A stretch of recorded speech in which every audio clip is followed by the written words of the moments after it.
漢字の勉強をしても、なかなか覚えられない。すぐ忘れちゃう。これ、どうしたらいいの？日本人の頭の中、どうなってるの？って思ってますか？ Today, I want to talk about where adult learners should focus when learning kanji, which is a bit different from conventional methods, with the real picture of how Japanese people actually live with kanji.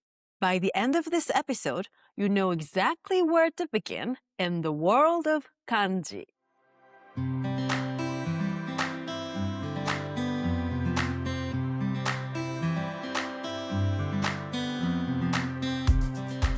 Welcome back to Wanderlust Japanese. I'm Mariko, sharing real-life Japanese for adults navigating their life in Japan. So, here's where to start kanji. I'll tell you right now before anything else. Your name, your address, your partner's name, your company's name, address, your child's kindergarten's name, whatever the kanji that is already in your life. That's the starting point. Not page 1 of your kanji workbook. Like 1, 2, 3. They're not wrong, of course, but they're not designed for your life. They're basically designed for a 6 years old. Let me explain what I mean.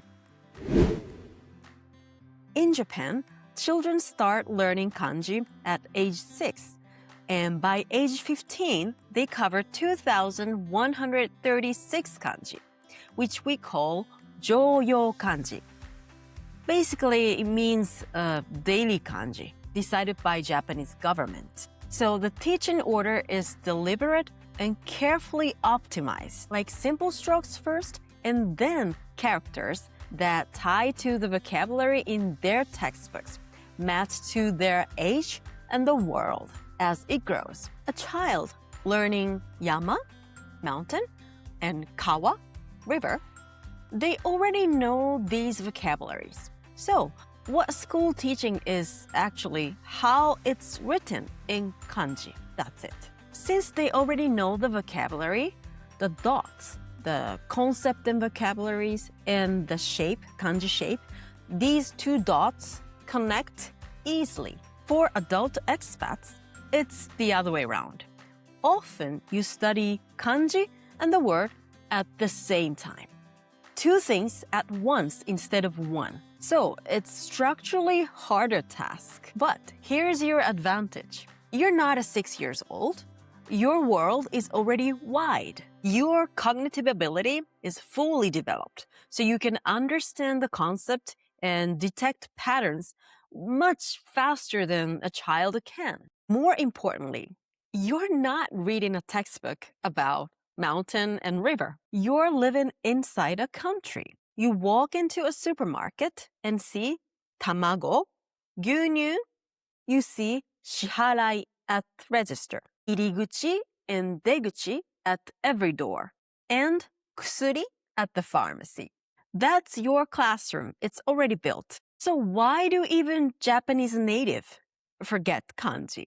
Because the ones they forget are the ones they rarely see or use or live with in everyday life. When kanji has no connection to your daily life, it fades.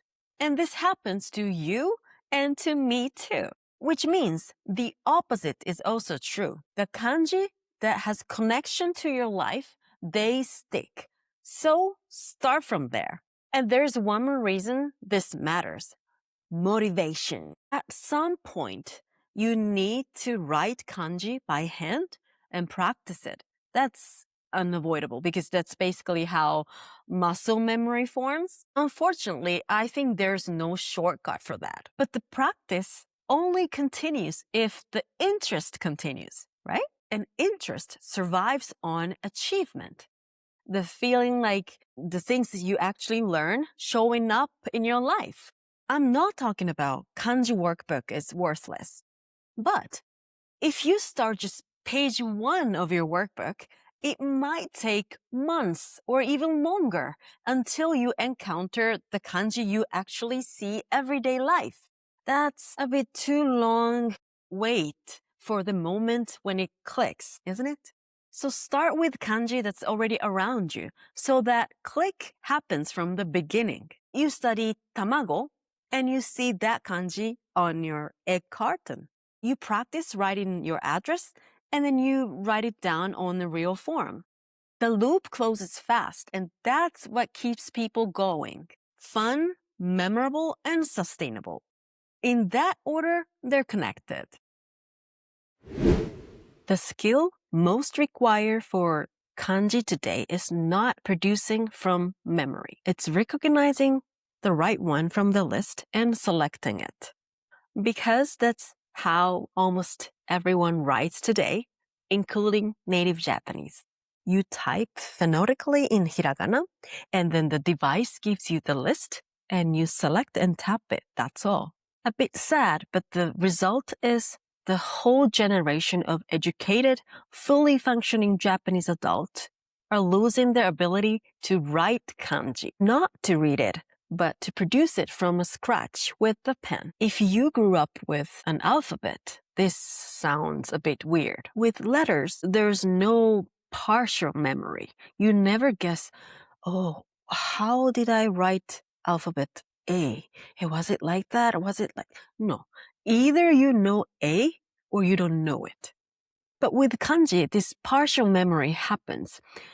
You have a picture of general shape.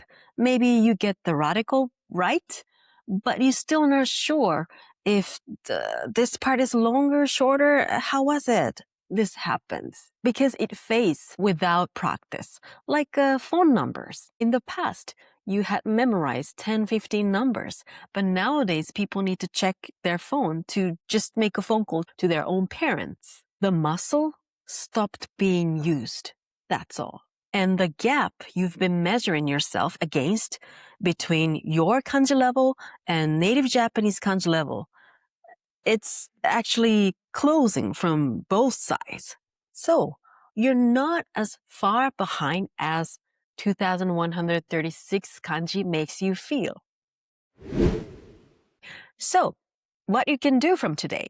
There are two things I can recommend. First, the wallet card. As I said, the most required skill for kanji today is selecting the right kanji from the list. But there's always the kanji that you need to write by hand. City office forms, clinic paperwork, bank documents, school enrollments, delivery slips, things like that. And in every single situation, you're writing almost exactly the same information. Your name, your address, your emergency contact, your company's address, write those on a physical card by hand and keep it in your wallet. Use the writing itself as a practice and repeat it until it feels natural. One important note on size.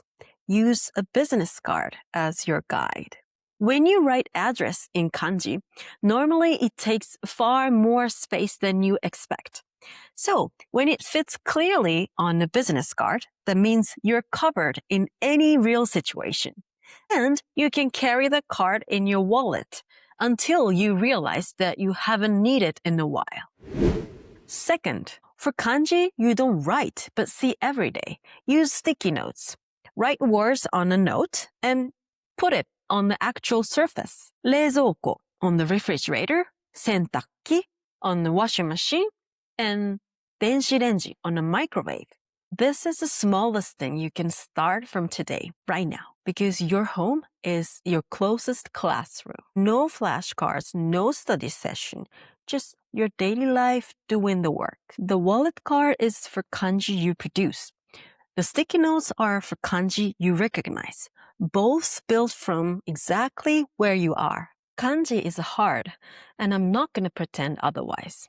But hard is not the same as impossible. Start with your name, address, your company's name, the kanji you see on your refrigerator door, the signs you pass every morning.